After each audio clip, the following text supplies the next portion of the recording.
مجھے لوگ مل رہے ہیں کہہ رہے ہیں کہ اب ہم اس ملک میں نہیں رہنا چاہتے. ظالموں تم لوگوں کو کیا بنا رہے ہو؟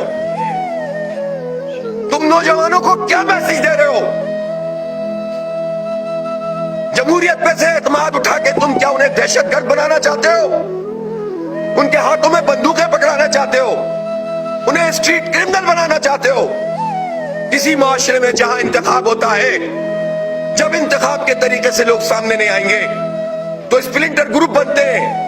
اور بھائی ہم موجود ہیں، ہم مین اسٹریم میں لوگوں کو رکھتے ہیں. ہم ان غصہ کرنے والے نوجوانوں کو دھکیل کے لاتے ہیں کہ نہیں، یہی طریقہ انتخاب کا. لولا ہے، لنگڑا ہے، اندھا ہے، بہرا ہے، اسی میں لڑیں گے، اسی میں جیئیں گے، اسی سے کچھ حاصل کریں گے. اور جب لوگ نکل کر کھڑے ہو جائیں، ووٹ ڈال دیں، تم ان کے مینڈیٹ پہ قبضہ کر لو، پھر کہو کہ لوگ انتہا پسند کیوں بن رہے ہیں؟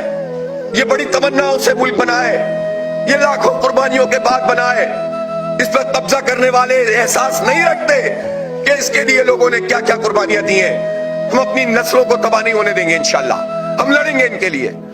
اور ہمارے نزدیک اس طرح کی جعلی چیزوں کی کوئی حیثیت نہیں ہے. ڈوب مرے یہ سارے لوگ کہ جو اس جعلی مینڈیٹ کے اوپر جشن منا رہے ہیں. مجھے خیرات میں یہ سیٹ دے رہے ہیں آپ، اس پورے نظام کے اوپر کو پلٹ دیتا ہوں میں اپنی سیٹ کو. اور پورے پاکستان کے لیے مثال ہے یہ کہ بعض امیر لوگ سامنے آئے. میں ایم کیو ایم کے بھی ان لوگوں سے کہتا ہوں، اگر اللہ تعالیٰ نے ان کو ہدایت دی اور ان کے اندر کوئی ضمیر جاگتا ہے تو وہ آئیں سامنے قوم کے. شرم نہیں آتی اس جعلی مینڈیٹ کے ساتھ یہ اپنی اسپیچز کر رہے ہیں، پوری قوم پر مسلط ہو رہے ہیں. ڈوب مرنا چاہیے ان لوگوں کو. میں اس سیٹ کو اویل نہیں کروں گا. میں نے قوم سے وعدہ کیا تھا، میری جماعت نے وعدہ کیا تھا کہ ہم ایک ووٹ بھی اضافی نہیں چاہتے. ہمیں کسی لولی پاپ کی ضرورت نہیں ہے، اور ہم ایک ووٹ بھی اپنا کسی کو دینے کے لیے تیار نہیں ہیں. ہمیں نہیں چاہیے خیرات کی یہ سیٹ. ہمیں ہمارا حق دو، جو جیتے ہیں ان کو جتاؤ. اسٹیبلشمنٹ کی گود میں جا کر بیٹھتا کون ہے؟ ان کے گملوں میں پرورش کون پاتا ہے؟ ان سے خیرات اور بھیک کون مانگتا ہے؟ جس کے نتیجے میں آج ہمارے یہ حالات ہو گئے. ہمیں نہیں چاہیے خیرات کی ایک سیٹ.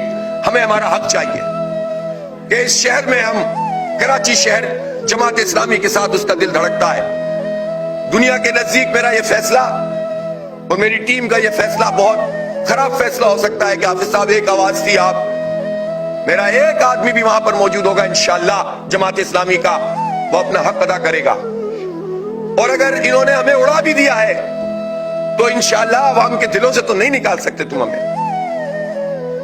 ہم اپنی قوم کا، پاکستانیوں کا مقدمہ لڑیں گے، جمہوری طریقے سے لڑیں گے، پرامن مزاحمت کریں گے.